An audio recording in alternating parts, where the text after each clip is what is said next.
नमस्कार, आप देख रहे हैं आवाज इंडिया, देश की भरोसेमंद आवाज। मैं हूं पिंकी सिंह शरावत। खबरों का सिलसिला शुरू करने से पहले आइए नजर डाल लेते हैं आज की हेडलाइंस पर। इस चुनाव में मेरी आखिरी रैली, अब बीजेपी के शपथ ग्रहण समारोह में आऊंगा, फुल कॉन्फिडेंस के साथ बोले पीएम मोदी। केजरीवाल को झटका, राघव चड्ढा समेत आपके 7 बागी सांसदों के विलय को मिली मंजूरी। रक्षा मंत्री बिश्केक में एससीओ की बैठक में लेंगे भाग, वैश्विक शांति और सुरक्षा पर होगी चर्चा। नासिक मेडिकल कॉलेज में महिला के ऊपर गिरी लिफ्ट, हादसे में महिला कर्मचारी घायल। और मुंबई में फूड पॉइजनिंग की वजह से एक ही परिवार के 4 लोगों की मौत। अब खबरें विस्तार से। प्रधानमंत्री मोदी ने बैरकपुर में विजय संकल्प रैली को संबोधित किया। इस दौरान उन्होंने कहा कि इस चुनाव में मेरी ये आखिरी सभा है, अब 4 मई के बाद मैं सीधे शपथ ग्रहण में आऊंगा। उन्होंने 4 मई को आने वाले नतीजों के बाद बीजेपी की जीत का भरोसा जताया। सभा को संबोधित करते हुए प्रधानमंत्री ने कहा कि बंगाल में उनकी जीवन और आध्यात्मिक सफर में एक बेहद निजी भूमिका निभाई है।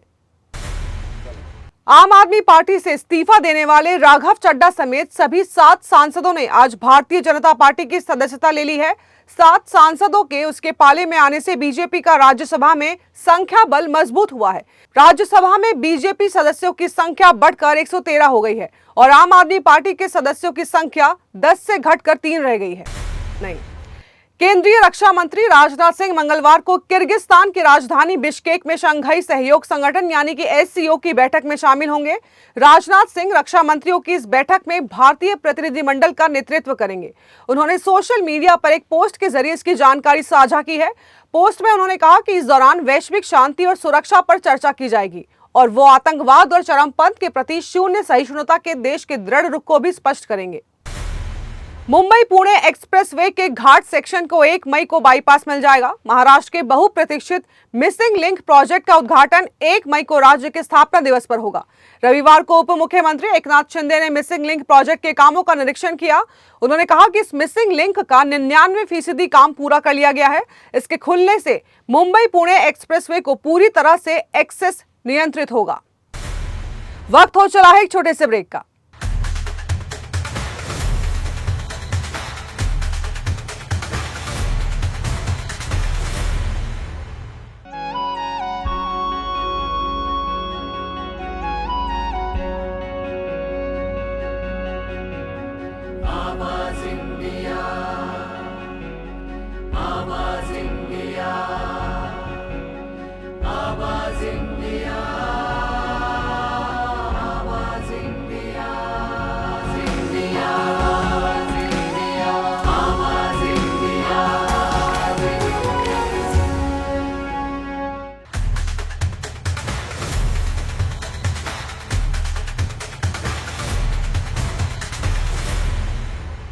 ब्रेक के बाद आप सभी का स्वागत है। बढ़ते हैं अगली खबर की ओर।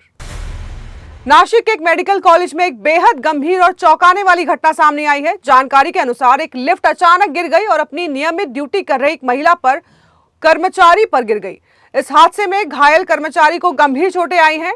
मेडिकल कॉलेज प्रशासन की ओर से अब तक इस गंभीर घटना पर कोई भी आधिकारिक बयान जारी नहीं किया गया है।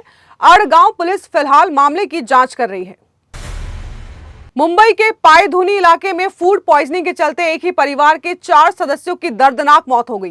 मौत से पहले परिवार ने पहले बिरयानी खाई थी और फिर उसके बाद तरबूज खाया था। मौत की वजह पोस्टमार्टम रिपोर्ट आने के बाद ही पता चल पाएगी। मृतकों में पति पत्नी और उनकी 2 मासूम बेटियां शामिल हैं। फिलहाल पायधुनी पुलिस ने दुर्घटनावश मौत का मामला दर्ज कर जांच शुरू कर दी है। उत्तर प्रदेश के हापुड़ जिले में पिलखुवा थाना क्षेत्र में मोदीनगर रोड स्थित एक कपड़ा फैक्ट्री के पास बनी झुग्गी बस्ती में सुबह भीषण आग लग गई। कुछ ही देर में आग ने विकराल रूप धारण कर लिया और करीब 70 झोपड़ियां जलकर राख हो गई। आग आसपास की फैक्ट्रियों तक भी पहुंच गई और इस भीषण हादसे में करोड़ों रुपए के नुकसान की आशंका जताई जा रही है। डायरेक्टर अनुराग कश्यप और बॉबी देओल इन दिनों खूब चर्चा में हैं। हाल ही में उनकी फिल्म बंदर की रिलीज डेट सामने आई है, जिसके आते ही फैंस बहुत एक्साइटेड हो गए हैं। फिल्म बंदर 5 जून 2026 को सिनेमाघरों में रिलीज होने वाली है, जो नई कहानी और दमदार स्टारकास्ट के साथ धमाल मचाने वाली है। इसका मतलब यह है कि जून की शुरुआत में ही बॉक्स ऑफिस पर बॉबी देओल की टक्कर यश के साथ होने जा रही है। तो देश और दुनिया की बड़ी खबरों में फिलहाल के लिए इतना ही। जुड़े रहिए आवाज इंडिया के साथ, जल्द होगी मुलाकात। तब तक के लिए नमस्कार।